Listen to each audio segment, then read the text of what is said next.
Okay. So this youth group had a real premium on memorizing scripture and on learning the scriptures. They were so good at that. There was nothing dumbed down about this group. It was amazing. And so one night we were going through Galatians 5. Okay. And they start reading the list of things according to the flesh, right? And it's like, adultery, sexual immorality, and I'm just like, yada, yada, blah, blah, blah, blah, blah. And all of a sudden it said, sorcery and witchcraft. And I was like, what? Like, I thought I could do both of these things. It says not to do that. And it was the first kind of like interruption into this whole thing that I had built around myself, like this armor of spirituality that I had built around myself. And it was like the first arrow that kind of pierced and made me go, oh crap. I was going to swear, but I'm trying to get better. Me too. So I don't know, it kind of like went in and out, kept going for a few months. And are you still having these compulsive thoughts? All the time. Yeah. But trying to kind of stuff them down and I was doing really great in school. Like I was finally like finding myself as an artist and getting to know what I wanted to do with my life. And like from the outside, you would never have guessed that all this was going on inside. And at that time also, like the abuse at home got really, really bad. And I never wanted to be home. Like the things that I want to be careful how I talk about my mom, obviously, but it was bad. Okay. The verbal and the sometimes physical abuse was awful. So, but I was putting on these airs of respectability and of professionalism. And I was gigging by this time. I was already playing shows out, I was really, living by myself, really kind of trying to put this forward. By the way, when I say like going home or encountering my mom or whatever, it was kind of like, even though they were separated, I was living in this apartment, but my siblings and my stepdad were still living in the house in Staten Island. And occasionally my mom would go back there and sleep, or like occasionally we would find ourselves in the same environment, never at the apartment, but sometimes at my stepdad's house. And that's where I would encounter, a lot of this. So anyway, it's a Friday night. I'm 16. It's the end of my junior year. And I went to my friend's house and we were hanging out in his basement, in his room in the basement. And he tried to make a move on me. Now, the whole kind of scene of sexuality for me was also very fraught, because at that point I didn't know about this whistleblowing that I had done as a 3-year-old. I didn't remember the abuse at that point. I was just confused. I was all over the place. I didn't know if I was straight or gay. I didn't know like what I wanted to do or not do with guys or with girls. It was so confusing. And so when this guy, it was the first time I had received like an overt solicitation, and it confused the heck out of me. I didn't know what to do because I had no reason to say no. And I didn't like him, but I also had no reason to say no. So I remembered very conveniently that it was Friday, and at 7:00 there was going to be youth group. So I said, oh, I have a thing. I got to get to youth group. So I asked his mom to drive me. So we're driving over there, and I get to the church. And the way the church was like youth group was in the basement and the sanctuary was up here, but the narthex was like, had stairs, and it was like a kind of nether region, right? It was like the in-between, So I just sat on the steps. Like I couldn't I was so ashamed at that episode that had just happened, and by my thoughts and all of this stuff. I was just in this state of like utter confusion. Is it Dostoevsky? Who says that the abyss looks back into you? Is it Nietzsche? It sounds like Nietzsche. I'm not sure. That was what it was like. I couldn't bring myself to go downstairs. I just sat on the steps and I started to sob my eyes out. Nobody was around.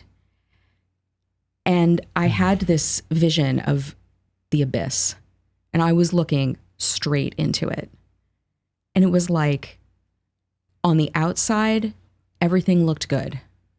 I was, cool, funky artist in the 90s in New York, like very much aware of that kind of persona of mine. And on the inside, it was just like annihilation. I had no reason to live or die. I had no reason to sleep with somebody or not sleep with somebody.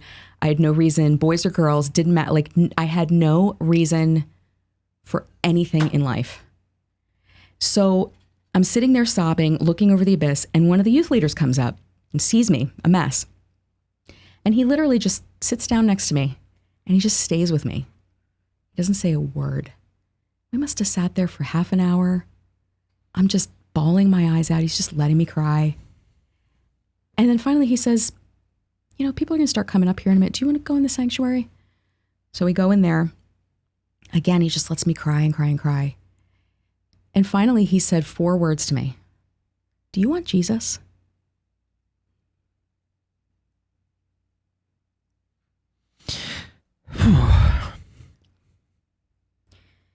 And it was like, keep in mind too, this is not the 4 spiritual laws. This is not catechism. This is not a sermon. This is, do you want Jesus? And it was like everything in me like rushed together into this, I don't know, it just rushed together, and all of a sudden out of my mouth came, yes. And as soon as I said yes, I had another vision. And I mean, I was there at the foot of the cross. And I was just at his feet. Like his feet were right here. It's all I could see, just his toes and the nail. And in the vision, I backed up and I had piles of paper, and I just crumpled up these pieces of paper. And I just, like, with all my rage and my fury, I just hurled them at his feet, just throwing them one after the other, just hurling them at his feet. And they would pile up and pile up and pile up and pile up until they hit his little pinky toe, and then everything disappeared. And it was just his feet again. And I did that like 2-3 times. And then I heard the youth leader say to me, well, do you want to pray with me? And we said some prayer. I don't remember the prayer. But I knew that I knew that I knew that everything was different from that point on. And I didn't know why, because I didn't know what had happened. I just knew that I met this person. So the next day, we went to some amusement park or something. We're on the bus, and I said to my friends, I think I got like saved last night. Like, I don't know what happened, but like this thing happened. And they were all like, rejoicing and happy. They're like, oh my gosh, and I'm like, I don't know what happened. But that night when I went home from that youth group, he like handed me a Bible from the pew, and was just like, go. Friggin' love Protestants who love Jesus. You know what I mean? Yeah. Yeah. There was no intrusion. It was like he let that moment be as holy as it needed to be. What a beautiful healing too, because, so many of us have heard stories or experienced things where we were preyed upon in our vulnerable moments, and you've had that in your history. To have a man sit by you and to not try to wound you, to try to take from you. Right. What a beautiful healing thing. Yeah. Yeah, it was amazing. I'm still in contact with him. Like, thank God for him. I want his number just so I can tell him I love him. You know what I mean? Yeah. His name's Bert Crab. He's amazing. Bert? Yeah. Right? No way he's not 60s plus. Bert. He's not. He's not? No. Okay. He's like in his 50s or something. Well, that's close. Yeah. So, so he handed me this pew Bible, and he's like, go home and read this. I read that Bible all night. From where? I don't even... Like Genesis? Where did you start? I think the Gospels. I probably read the Gospels. Yeah. I didn't even know to. It was like I just kind of opened it, and I fell head over heels in love with Jesus. I was like, oh my God, you were here this whole time? It was, yeah. And I'm telling you, like, it was not very long. And it wasn't people telling me to do this or that or not do this or that. It was like, you don't need this anymore. Yeah. That's over. That's done. That's done. I never looked back with the New Age stuff. Like I just like wasn't interested anymore. Right. It was Lost all its appeal. him. It was just all him. It wasn't even church or youth group culture or whatever. It was just him. It was him. So I'm gonna close the loop now on the astral projection story. So it's about a year later, and I'm on a winter retreat with the youth group. A what retreat? A winter retreat. Okay. So the speaker, did his little talk, and then he's like, if you want to stay behind in the chapel to pray, blah, blah, blah, go ahead. Chapel's yours. So at the time I was struggling with some feelings of unforgiveness toward my stepdad. So I was like, well, I'll stay here and pray for forgiveness for my stepdad. Yeah. I'm sitting there. It's kind of going nowhere. I'm like, Lord, help me. Help me forgive him. And the same youth leader comes over and he's like, hey, how you doing? And I'm like, well, actually, I'm here like praying for forgiveness, but the real problem is that I'm having these uncontrollable thoughts because they were still happening all the time. And he goes, by any chance, were you ever involved in witchcraft? And I was like, damn it, Bert. You know me. Right? And I was like, how did you know? He goes, why don't you let me pray for you? So he starts praying for me. I don't even know what he was praying. He wasn't like doing an exorcism or anything like that. All of a sudden, I felt this being manifest. And I just start screaming, get out of me!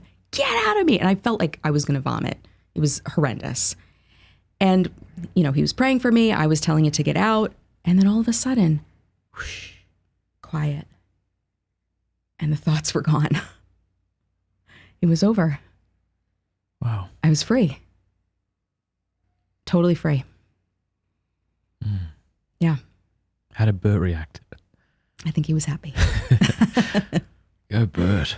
What a guy. Yeah. So then what happened?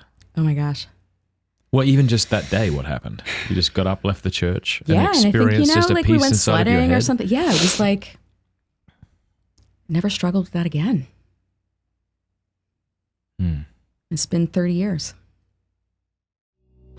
Hey, thank you so much for watching. Before you go, do us a favor, leave a comment, let us know what you thought of the video, like, and subscribe.